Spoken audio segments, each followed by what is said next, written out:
MCU में जब से मल्टीवर्स का तमाशा स्टार्ट हुआ है, तुम में से शायद ही कोई ऐसा होगा जो वेरिएंट का मतलब नहीं समझता होगा, और इसका एग्जांपल तुम्हें नो वे होम और मल्टीवर्स ऑफ मैडनेस में दिख ही चुका है। अब जबकि तुम वेरिएंट का मतलब समझ चुके हो, तो चलो अब मैं तुम्हें सीधे टॉपिक की तरफ लेके चलता हूँ। आज की वीडियो में मैं तुम्हें थॉर के कुछ ऐसे वेरिएंट से रूबरू कराऊंगा जिसे देखकर डेफिनेटली तुम सरप्राइज हो जाओगे कि आखिर ये थॉर की कौन सी वेरायटी है। लेकिन वीडियो स्टार्ट करने से पहले मैं तुम्हें बताना चाहूंगा कि ये सारे ही वेरिएंट्स कॉमिक बुक से लिए गए हैं। तो ज्यादा बकवास ना करते हुए चलो अब तमाशा स्टार्ट करता हूँ। 1990s के टाइम में जब एक बार मार्वल और डीसी का क्रॉसओवर हुआ, तो उसमें मल्टीवर्स की स्टोरी को बेस बनाकर मार्वल और डीसी कैरेक्टर्स का अमलगम कराया गया। उन्हीं में से एक कैरेक्टर जो कि गॉड ऑफ थंडर और क्रिप्टोनियन का मिक्सअप था, सामने आया, जिसका नाम रखा गया थॉर-एल। हालांकि इस स्टोरी लाइन में इसे जितना पावरफुल दिखाना चाहिए था उतना नहीं दिखाया गया, क्योंकि जब एक क्रिप्टोनियन और एक एसगार्डियन गॉड का मिक्सअप हो तो डेफिनेटली इसे पावरफुल होना चाहिए था। अल्टीमेट थॉर अर्थ 1610 से बिलोंग करता है। शुरू में तो इसकी काबिलियत को शक की निगाहों से देखा गया, लेकिन फिर इसने अपने दम पे खुद को साबित किया कि आखिरकार वो भी एक गॉड ऑफ थंडर है। शुरुआत में तो इसके पास स्टॉर्मब्रेकर जैसी एक नॉर्मल कुल्हाड़ी होती है, लेकिन जब वो अर्थ 616 पे आता है तो हमें पता चलता है कि अल्टीमेट थॉर भी मेन यूनिवर्स के म्योनिर के लिए वर्दी है। डेफिनेटली जेन फोस्टर की माइटी थॉर भी इस लिस्ट में शामिल है। और फिर थॉर लव एंड थंडर में इसका अपीयरेंस हो जाने की वजह से तुम्हें इसकी पावर्स के बारे में अच्छा खासा नॉलेज भी होगा।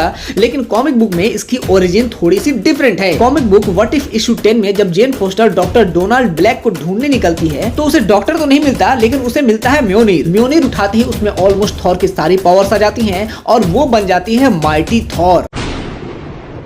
जब बात आती है थॉर के मोस्ट पावरफुल वेरिएंट की, तो इसमें कॉस्मिक किंग थॉर का नाम सबसे ऊपर आता है। इसके इतने ज्यादा पावरफुल होने का मेन रीजन है गैलेक्टस। थॉर इशू 1 से लेकर 6 में जब गैलेक्टस ऑल फादर थॉर के हाथों मारा जाता है, तो गैलेक्टस दोबारा जिंदा होकर थॉर को इतना ज्यादा पावरफुल देखते हुए सिल्वर सर्फर की जगह थॉर को अपनी कॉस्मिक पावर से नवाजता है, और इस कॉस्मिक पावर के बदले थॉर गैलेक्टस का हेराल्ड बनता है, और इसी कॉस्मिक पावर होने की वजह से इसका नाम भी पड़ता है cosmic king Thor.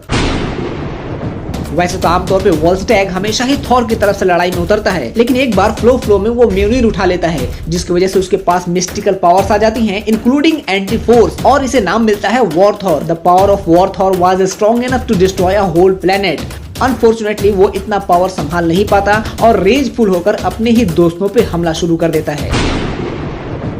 Through basically Thor का ही एक फ्रॉग वर्जन है, जिसे लोकी सीजन 1 के एपिसोड 5 में T365 नाम के लेबल लगे हुए एक जार में फुदकते हुए भी दिखाया गया था, जो कि डायरेक्ट रेफरेंस है कॉमिक बुक थॉर इशू 365 का। इसकी ओरिजिनल स्टोरी दो तरह से दिखाई जाती है। एक तो ये कि एक बार लोकी ने अपने मैजिक से थॉर को फ्रॉग बना दिया था, लेकिन वो अब भी म्योनिर के लिए वर्दी था। और दूसरी ओरिजिनल स्टोरी कि एक बार लड़ाई के दौरान म्योनिर का एक टुकड़ा टूटकर गिर जाता है, जो कि मिलता है एक फ्रॉग को, लेकिन ये फ्रॉग अपने क्लैन के लिए समर्पित होने की वजह से वर्दी होता है, और ये उस टुकड़े को उठाकर बन जाता है थ्रॉग, जिसमें थॉर की सारी एबिलिटीज होती हैं।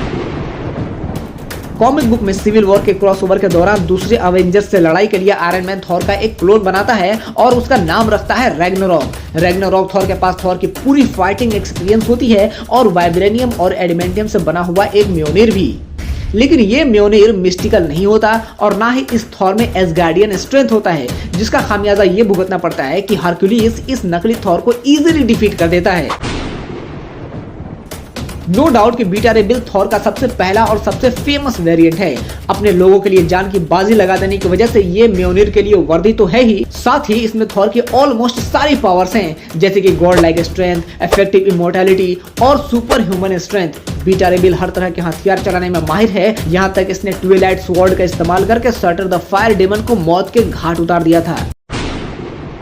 वैसे अगर थॉर के वेरिएंट्स पे बात करने बैठा जाए तो घंटों तक वेरिएंट्स की गिनती खत्म नहीं होगी, इसलिए आज का टॉपिक यही खत्म करूंगा। लेकिन अगर तुम्हारे पास कोई फैक्ट है किसी थॉर वेरिएंट से रिलेटेड, तो मुझे कमेंट करके जरूर बताओ। वीडियो पसंद आए तो लाइक करो और चैनल सब्सक्राइब करना बिल्कुल भी मत भूलना। बहुत जल्द मिलता हूँ एक नए टॉपिक के साथ। Bye bye.